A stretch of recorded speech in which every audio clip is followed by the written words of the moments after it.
నమస్తే, welcome to I dream. నేను వలి. ప్రస్తుతం నాతో పాటు స్టూడియోలో ఉన్నారు అనలిస్ట్ కృష్ణకుమార్ గారు. మేడంతో మాట్లాడదాం. మేడం నమస్తే. నమస్తే మేడం, మంగ్లీ కేసు రోజుకొక కొత్త మలుపు తీసుకుంటోంది. ఆమె అయితే బయటికి రావట్లేదు. ఆ రోజు అడ్వకేట్ మీద కేసు పెట్టినప్పుడు ఆమె చాలా స్పష్టంగా చెప్పింది, బాధితుల పక్షాన్ని నేను కూడా ఉంటా, బాధితులు రోడ్ల మీదకి వస్తున్నారు, నాకు చాలా బాధ కలుగుతోంది, అసలు వీళ్ళందరి వల్లే నేను ఈ స్థాయికి వచ్చాను, ఏ ఒక్క బాధిత నష్టపోకూడదు అని చెప్పి మాట్లాడింది. కానీ ఆ తర్వాత నుంచి కనపడటం మానేసింది. ఆమె దుబాయ్లో ఉందా, ఢిల్లీలో ఉందా, లేదంటే హైదరాబాద్లో ఉండి తప్పించుకుంటుందా కూడా ఎవరికి అర్థం కావట్లేదు. మన ప్రెస్ క్లబ్లో నేను కూడా వెళ్ళాను. బాధితులు కన్నీళ్ళు పెట్టుకుంటా ఉన్నారు. లక్షల లక్షలు కోట్ల రూపాయలు ఇచ్చాము, మొహం చాటేశారు అని చెప్పేసి మాట్లాడుతూ ఉన్నారు. ఎలా చూస్తారు ఈ కేసు? ఇప్పుడు మంగ్లీ ఒకటే కాదండి, మంగ్లీ తమ్ముడు చెల్లెలు ఎవరు కనిపించట్లా, ఫ్యామిలీ కనిపించట్లా. అయితే ఇక్కడ మనం గమనించాల్సింది ఏంటంటే, బాలాజీ నాయక్ అని ఒక అతను ఉన్నాడు. 2 నెలల క్రితం 3 నెలల క్రితం అతని ఇంటికి నిప్పు పెట్టారు బాధితులు. ఆ బాలాజీ నాయక్ ఈ రమావతి మధు ఇద్దరు కజిన్ బ్రదర్స్. ఇప్పుడు అతనిని ఆదర్శంగా తీసుకుని ఈ రమావతి మధు దీంట్లోకి దిగాడు. దిగి ఇతను కలెక్ట్ చేశాడు. అయితే ఎవరెవరు ఉన్నారు ఇతనికి సహాయంగా అంటే, పాత స్నేహితుల్ని, కొత్త స్నేహితుల్ని, అట్లాగే మంగ్లీ తమ్ముడిని, మంగ్లీ చెల్లెలికి కాబోయే భర్తని వీళ్ళందరూ కలిసి చేశారు. అన్నీ ఒక్కొక్కటి మంగ్లీ నాకు ఎంత సంబంధం లేదు దీంతో అన్న, ఈవిడికి సంబంధం ఉంది, ఈవిడికి అంతా తెలుసు. ఇప్పుడు ఈమెకి డైరెక్ట్గా అందులో ఏమో ఒక డైరెక్టరో లేకపోతే ఈమెమో అకౌంట్లోకి డబ్బులు బాధితుల నుంచి పడకపోవటమో లేకపోవచ్చు, కానీ ఇది మొత్తం ఈమెకి తెలుసు అనే దానికి చాలామంది చెప్తున్నారు తెలుసు అని. దీన్ని అయితే దాచిపెట్టలేరు. ఇది కాదనలేని సత్యం అయిపోతుంది. మరి ఈ పరిస్థితుల్లో అసలు ఫస్ట్ నాకు మధు ఎవరో తెలియదు అన్నది, తర్వాత ఏమో ఫోటో దిగారంట కదా అండి, ఏమండి ఫోటోలు ఎవరితో దిగమండి ఫోటోలు అంది. తర్వాత వాళ్ళు కట్టుకునే ఇంటి ముందు మీరు ఫోటో దిగారంట అంటే, దాన్నే ఉంది, గుర్తుగా ఫోటో దిగుదాం అక్క అన్నాడు, దిగామన్నది. ఇవన్నీ అయిపోయిన తర్వాత డబ్బులు లెక్క పెట్టిన ఇల్లే మీదేనా అంటే మాదే అంది. మరి మీ ఇంట్లో డబ్బులు లెక్క పెడితే మీకెట్టా తెలీదు అని అంటే, ఏముంది నేను ఇల్లు అమ్మేశాను మధుకి, కానీ రిజిస్ట్రేషన్ అవ్వలేదు అని పెట్ట కథలు చెప్పుకుంటా వచ్చింది. ఇప్పుడు చెప్పడానికి ఏమీ లేదు. పైగా ఇంకోటి, బాధితుల తరఫున పోరాడతానంది. అది చేసే దమ్ము లేదు. ఎందుకు అంటే, సరే ఎవరో సంగతి ఎందుకు, బాధితుల తరఫున ఏం పోరాడతావులే కానీ మీ తమ్ముడిని మీ చెల్లెల్ని అప్పచెప్పు అంటే, ఈమె చేతులతో ఏమీ తీసుకెళ్ళి, ఆమె ఏమీ పెద్ద ఏమంటారు నిజాయితీ పరురాలైన పోలీస్ ఆఫీసర్ కాదు. నా ఇంట్లోనే దొంగలు ఉన్నారా, ఈ దొంగలను చూసి నేను భరించాలా, నా వృత్తికి నేను ఎట్లా అన్యాయం చేస్తానని సినిమాల్లో లాగా బయటికి తీసుకొచ్చి నుంచోబెట్టి, ఇదిగో నా తమ్ముడు చెల్లెలు మీకు ఇచ్చేస్తాను, మీకు నచ్చినట్టు చేసుకోండి అనే ఉద్దేశం ఆమెకు లేదు. అందుకే బాధితులు లేదు, వాళ్ళ తరఫున పోరాటం లేదు. ఇప్పుడు మీరు ఆమెను ఇంటర్వ్యూ చేయాలంటే మీకు దొరుకుద్దామే? ఆ రోజు దొరుకుతుంది కాబట్టి చెప్పింది, ఆ మాట చెప్పి తప్పించుకుంది. ఇప్పుడు ఆమె అసలు మీకు ఎవరికీ కనిపించే అవకాశం లేదు. అంత సుదూర తీరాల్లో ఆమె సేద్దేరుతుంది. అయితే ఇవి బర్త్డే పార్టీ జరిగింది కదా మేడం, మధ్యలో దొరికినాయి. దానికి 40 లక్షల రూపాయలు ఖర్చు పెట్టినట్టు రమావతి మధు. ఆమె ఎక్కడికి వెళ్ళినా పెద్ద పెద్ద వెహికల్స్ అరేంజ్ చేయటం, ఆ షోప్ టాప్ అంతా కూడా ఖర్చు అంతా రమావతి మధు. ఈ డబ్బు ఎక్కడదంటే బాధితుల దగ్గర కలెక్ట్ చేసింది. వీళ్ళందరికీ మేము ఇస్తాం అని చెప్పి తీసుకున్నారు కదా, తీసుకున్న డబ్బులన్నీ సంచిలో వేసేసుకున్నారు. సంచిలో వేసేసుకుని మళ్ళీ లెక్కలు తేడా వస్తాయోనని మిషన్లు పెట్టి మరీ లెక్క వేసుకుని ఎవరి వాటా వాళ్ళు ఎవరిది వాళ్ళు సర్దేసుకున్నారు.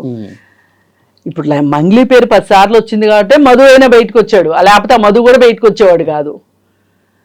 అయితే నా బాధ ఏంటంటే, మీకు చాతనైతే ఇలాంటి పేదవాళ్ళ దగ్గర డబ్బులు కలెక్ట్ చేయటం కాదు, మాయ మాటలు చెప్పి, బాగా డబ్బులు ఉన్న వాళ్ళని దగ్గర డబ్బులు కొల్లగొట్టండి, అది వేరు విషయం, మీ శక్తి సామర్థ్యం ఉంటే. అంతేగాని ఇలాంటి అమాయకులైన వ్యక్తుల దగ్గర నుంచి వీళ్ళు ఆ పేదవాళ్ళని చూస్తుంటే, ఇప్పుడు మనకి డైరెక్ట్గా బాధితులు ఒక 3000 మంది ఉండొచ్చంట ఏజెంట్ల రూపంలో, ఇట్లా అంటే డైరెక్ట్ కనెక్షను. కానీ ఈ ఇండైరెక్ట్ కనెక్షను దగ్గర కనీసము ఒక 1,00,000 మంది అయినా ఉండొచ్చు అంట. 1,00,000 కుటుంబాలని వీళ్ళు అంటే మరి 150 కోట్లు వసూలు చేయడం అంటే మామూలు విషయం కాదు కదా. ఎక్కడ దొరుకుతుంది ఇప్పుడు మినిమం ₹1,00,000 దగ్గర నుంచి మాక్సిమం 4 కోట్లు అంట.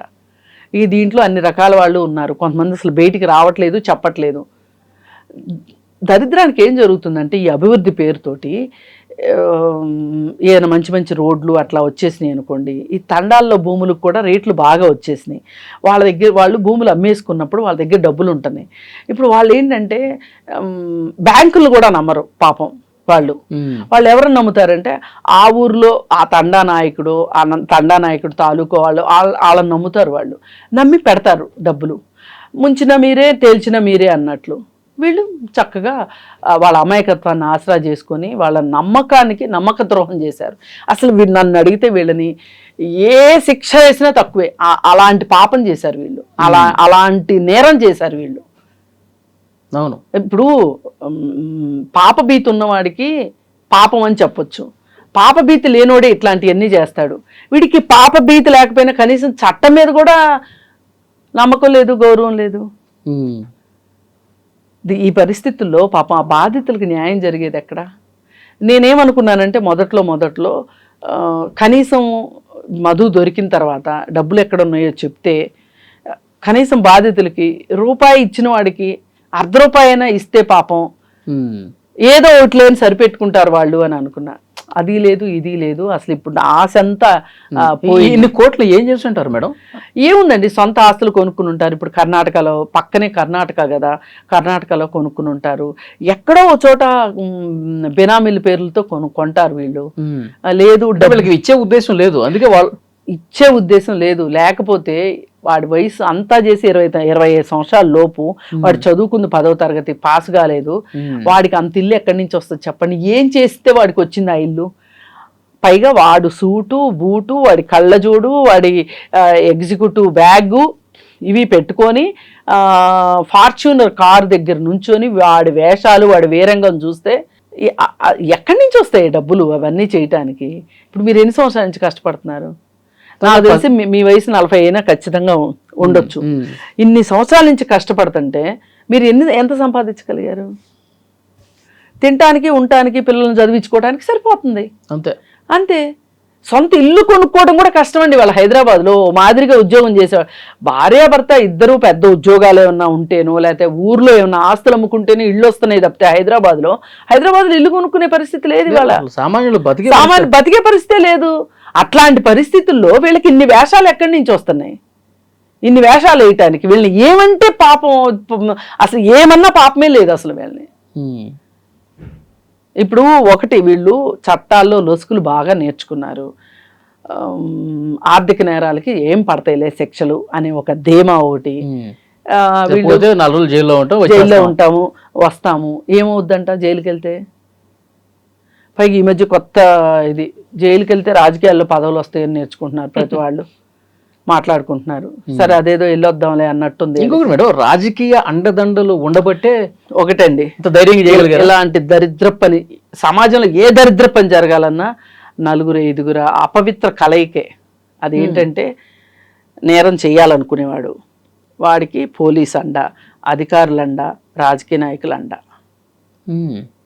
ఈ 4 ఉన్నాయి అనుకోండి. పైగా దీనిలో ఒక్కొక్కసారి మీడియా కూడా వచ్చి చేరుతుంది.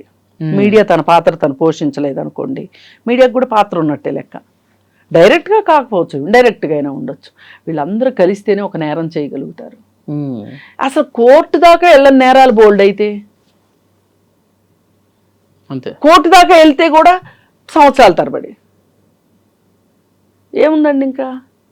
ఇది చూసే కదా నేరం చేసిన వాడికి, నేరం చేయాలనుకునే వాడికి ఆదర్శం ఎవరు?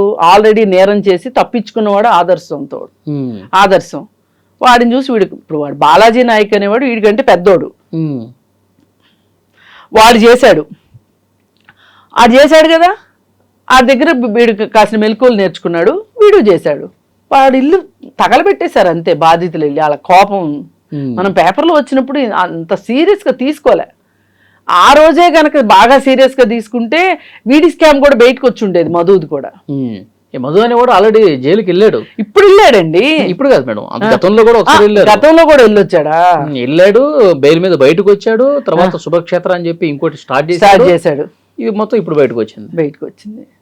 చూడండి, రిపీటెడ్ అఫెండర్స్ అంటారు కదా, అంటే ఒక నేరం చేసినప్పుడు దానికి తగిన శిక్ష, దానికి తగిన కారణ జరగకపోతే మళ్ళీ మళ్ళీ చేస్తారు వాళ్ళు. ఏమొద్దులే, బెయిల్ మీద బయటకు వచ్చేస్తాం ధీమా. లాయర్ ఉన్నాడు కదా, చూసుకుంటాడు. వాళ్ళు కూడా ఏమంటారంటే, మేము మా క్లయింట్కి ఆ మాత్రం చేసుకోకుండా ఎలా ఉంటాము అని వాళ్ళు అనుకుంటారు. డబ్బులు ఉన్నాయి, డబ్బులు పడేస్తారు, ఎంత బయటకు వచ్చేస్తాం.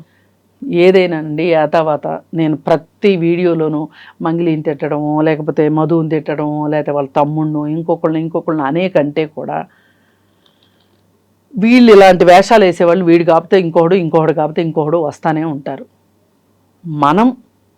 మన డబ్బుల్ని మనం జాగ్రత్త పెట్టుకోవాలి. వీళ్ళు ఎట్లా ఇంత వడ్డీలు ఎట్లా ఇస్తారు, అసలు ఇది అవకాశం ఉందా, వీళ్ళు చెప్పే మాటలు మనం నమ్మొచ్చా అని ఒక ఆలోచన రావాలి. అంతగా డబ్బులు ఉంటే వీళ్ళు చేయాల్సింది ఏంటంటే, మొదటగా ఏ పోస్ట్ ఆఫీస్లోనో, ఏ ఎల్ఐసిలోనో సింగిల్ పాలసీలు ఉంటాయండి. ఎల్ఐసివి మనకు 5 సంవత్సరాల తర్వాత డబ్బులు అవసరం అనుకోండి, 5 సంవత్సరాలకే పాలసీ చేసుకోవచ్చు, 5 సంవత్సరాల తర్వాత డబ్బులు తీసుకోవచ్చు. నువ్వు నీ బ్యాంక్ అకౌంట్ కనుక నెఫ్ట్ చేసేస్తే ఎల్ఐసి ఆఫీస్కి వెళ్ళి, నువ్వు ఎల్ఐసి ఆఫీస్కి కూడా మళ్ళీ వెళ్ళక్కర్లా, నీ అకౌంట్లోకి నీ డబ్బులు నడుచుకుంటూ వచ్చేసేస్తాయి. నెఫ్ట్ చేసేస్తారు.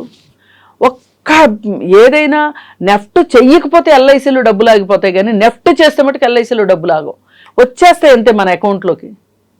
ఇదివరకు మన బాండ్ పుచ్చుకొని మెచ్యూర్ అయిన తర్వాత వెళ్ళి ఎల్ఐసి ఆఫీస్కి వెళ్ళి డబ్బులు తెచ్చుకోవాల్సింది. నేను ఎందుకు ఇంత చెప్తున్నానంటే, మీకు వడ్డీ తక్కువ వచ్చినా మీ అసలుకి మోసం జరగదు. ఇప్పుడు వడ్డీ పోయింది, అసలు పోయింది, రోడ్ల మీద పడ్డారు. ఇప్పుడు పోస్ట్ ఆఫీస్లో పెట్టుకోండి, లేదు ఎస్బీఐ లాంటి బ్యాంకులో డిపాజిట్ చేసుకోండి, ఫిక్స్డ్ డిపాజిట్ చేసుకోండి. ఇప్పుడు మన అమ్మాయి పెళ్ళికి 5 సంవత్సరాల తర్వాత అమ్మాయి పెళ్ళి, లేదు ఇంకోటి, లేదా అమ్మాయి చదువు ఉంది, ఇవాళ మన దగ్గర డబ్బులు వచ్చినాయి, ఎవరో ఏదో చేతిలో పెట్టే బదులు డబ్బు చెయ్యి జారిందంటే మటుకు మళ్ళీ మన చేతిలోకి రాదు. ఇది బండ గుర్తు రాసి పెట్టుకోవాలి ఎవరైనా సరే. మరీ అంతగా ఉంటే బంగారం కొనుక్కోండి, ఇది కాదు అనుకుంటే 2 సంవత్సరాలకి ఫిక్స్డ్ వేసుకోండి. కానీ మనకేమో ఆశ, ఇది పోగొట్టుకుంటే దురాశ దుఃఖమునకు చేయటం అనేది ఎందుకే. అందుకని దయచేసి మీ డబ్బులు మీరు జాగ్రత్త పెట్టుకోండి. మనము మధ్యతరగతి వాళ్ళము, దిగువ మధ్యతరగతి వాళ్ళము అంటే మన దగ్గరికి మళ్ళీ డబ్బులు రావు. జీవితంలో ఎప్పుడో ఒకసారే వస్తాయి. ఏదైనా ఆస్తి అమ్ముకుంటేనో, లేకపోతే ఏదైనా చిట్టి వేసుకుంటేనో, లేకపోతే వస్తాయి. ఆ వచ్చిన డబ్బులు జాగ్రత్త చేసుకోండి. చూద్దాం మేడం, కేసు ఇంకా ఎట్లా ఉంటుంది, మళ్ళీ ఎప్పుడు బయటకు వస్తుంది, పోలీసులు ఇన్వెస్టిగేషన్ ఎట్లా చేస్తారు, మాట్లాడదాం. Thank you.